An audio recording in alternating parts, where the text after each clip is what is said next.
Pela liderança do Partido dos Trabalhadores, deputado Paulo Pimenta.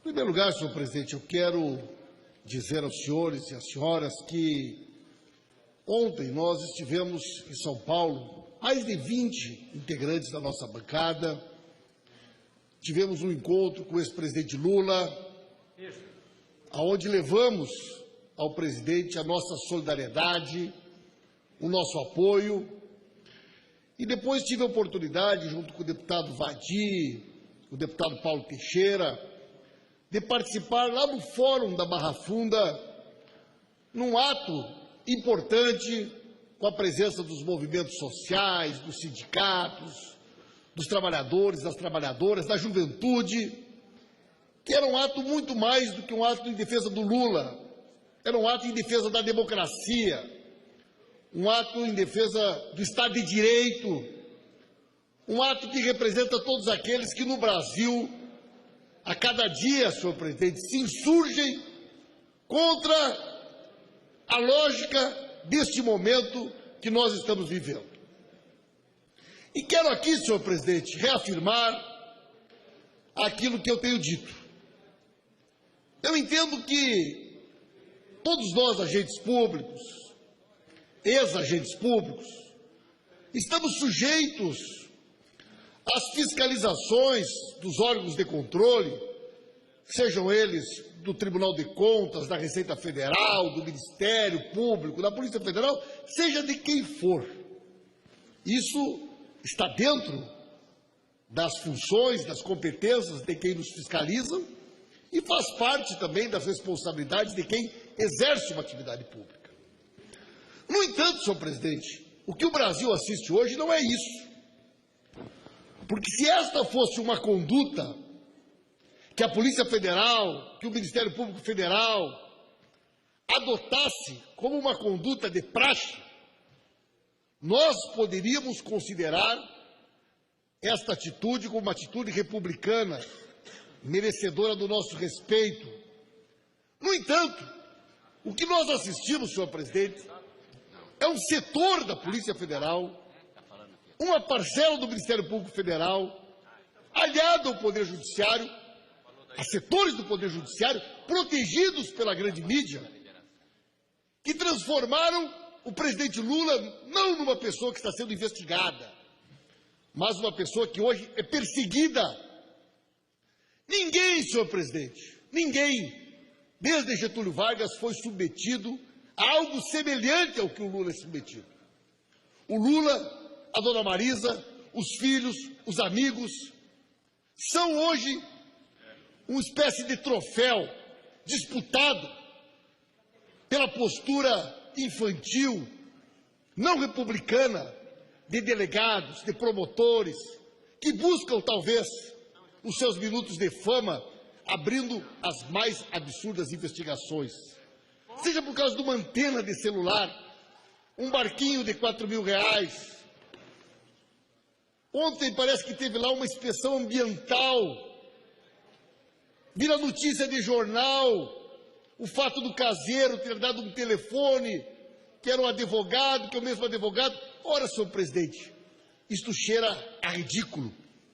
Isso demonstra a fragilidade daqueles que agem de maneira absolutamente incompatível com as funções que exercem e fazem do seu espaço da burocracia do Estado um espaço de embate político contra o nosso projeto, contra o nosso partido e a nossa principal liderança.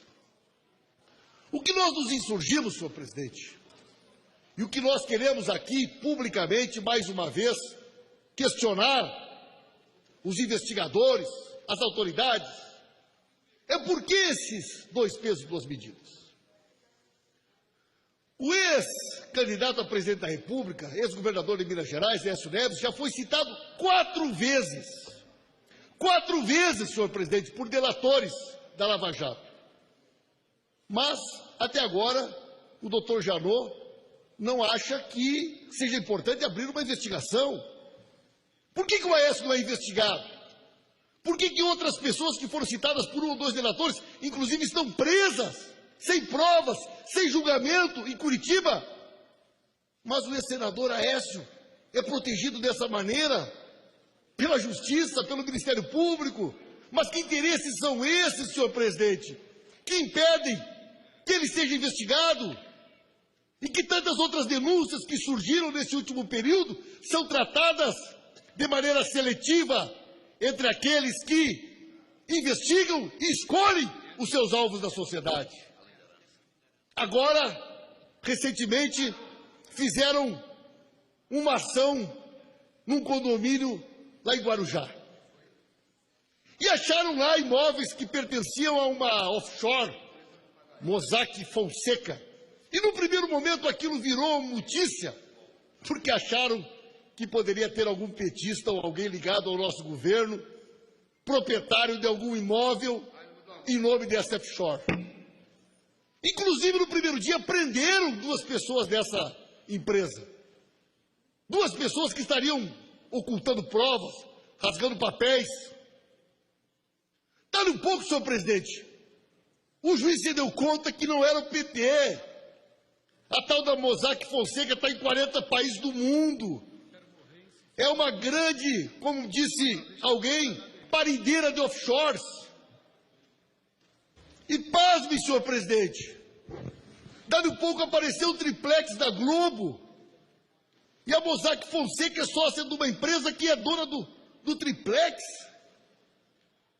E agora apareceu um helicóptero da Globo. E quem é o dono? A Mossack Fonseca, sócia da agropecuária. Aí o doutor Moro mandou soltar as 2 pessoas. Mas por que razão, doutor Moro? Não lhe interessa pegar algo desta dimensão? Talvez a maior lavanderia de dinheiro sujo desse país? O FBI está investigando a venda dos direitos televisivos da última Copa do Mundo, que aqui no Brasil quem tinha era a Globo.